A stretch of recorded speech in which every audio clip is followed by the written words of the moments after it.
Trump's meltdown is not just another angry politician on camera. This time, the temperature has shifted.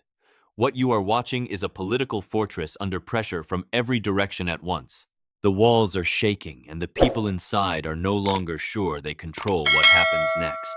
In the next few minutes, I will show you why this moment matters more than the spin will tell you, and how all of this could reach your wallet and your safety faster than you think.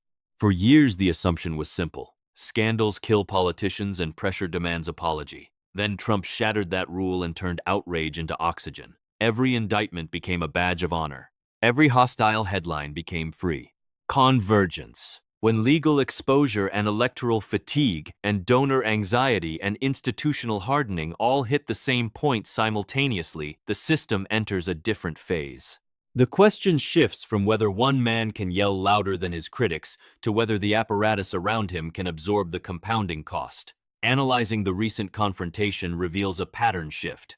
The statement began as defiance, then the rhythm changed. The voice sharpened. The remarks stopped sounding strategic and started sounding reactive. In political communication theory, tone functions as an early indicator. Calm projects leverage. Fury under visible pressure signals defensive posture. It indicates the drawbridge is rising not from strength, but from fear of what approaches. The structural context matters more than the individual moment. America operates on a fault line where economic anxiety and cultural warfare and legal confrontation and institutional mistrust all feed the same circuit. Trump positioned himself at the center of that circuit. That made him powerful, but also made him the choke point. When pressure concentrates at a choke point, the entire system destabilizes. The trade-offs are becoming visible. Supporters who wanted disruption now question what disruption purchases them. Elites who imagined they could manage the fire discover that fire prefers oxygen over management. Ordinary people examining rent and groceries ask one question: who is making life more stable? When the answer feels like nobody, then widespread anger becomes structurally predictable. The escalation trap follows a known pattern. When leaders sense slippage, they escalate. Bigger claims and sharper attacks, and existential framing. Short-term, this energizes the base. Medium-term, it carries hidden costs. It signals to swing voters that every day will feel like emergency. It tells institutions to harden. It tells donors they may be financing instability rather than victory. 5 indicators reveal whether this represents noise or inflection point. First, electoral margins. Races turn on 2 or 3 points in specific counties.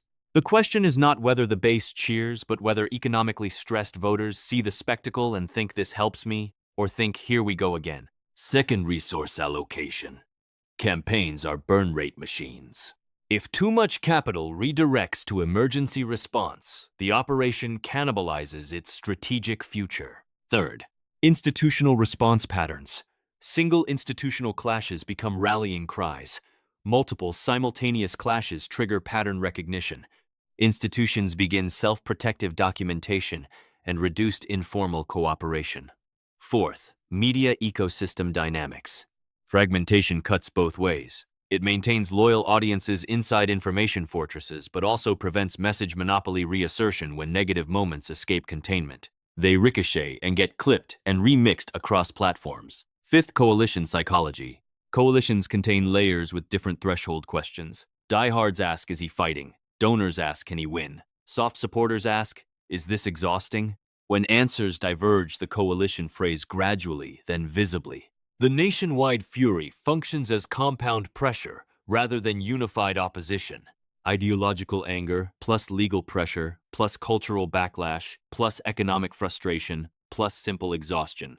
A fortress can repel one army. 5 smaller forces arriving from different roads create distributed stress the structure cannot localize. The analytical question becomes whether attention still equals control. For years, owning the screen meant owning the day.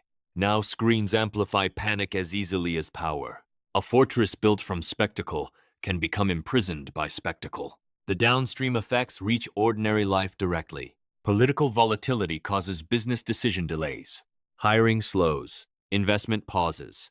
Uncertainty functions as an invisible tax. Companies pay through waiting. Workers pay through smaller raises and fewer openings. Instability changes consumer behavior and supply chain routing and local budget allocation towards security costs. Civic trust erosion compounds even without dramatic events. When institutional confidence falls, the damage accumulates in how people spend and vote and talk to neighbors.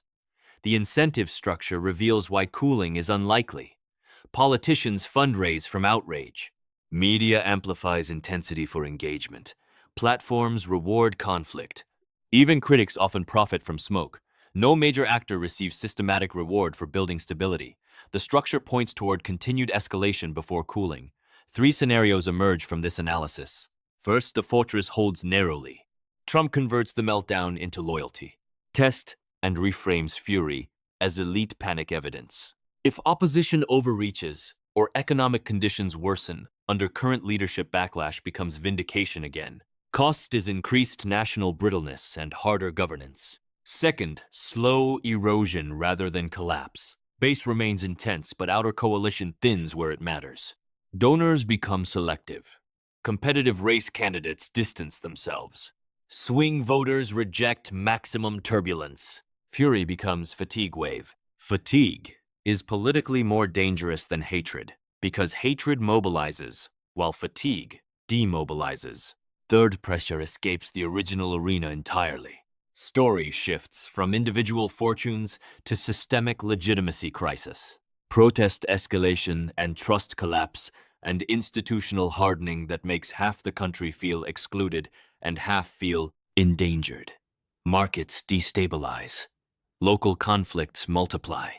Most probable trajectory combines elements sequentially. Tactical recovery, followed by strategic erosion, followed by systemic fallout. The analytical conclusion is this: a meltdown matters as system indicator, not personality story. It reveals pressure, location, and flow obstruction. The next phase will not be determined by who delivers the angriest line, but by who convinces exhausted populations that stability remains possible without surrender and accountability remains possible without collapse. The real contest is order versus overload and legitimacy versus corrosion. Watch the tone and the money and the institutions and the tired voters, not just the loud ones. That is where historical shifts occur. Subscribe and turn on notifications because this story continues beyond one outburst. I want to know your analysis. Does the meltdown strengthen him by confirming centrality or prove the country approaches the limit of permanent political chaos? This is not the conclusion. This is the opening of the next phase.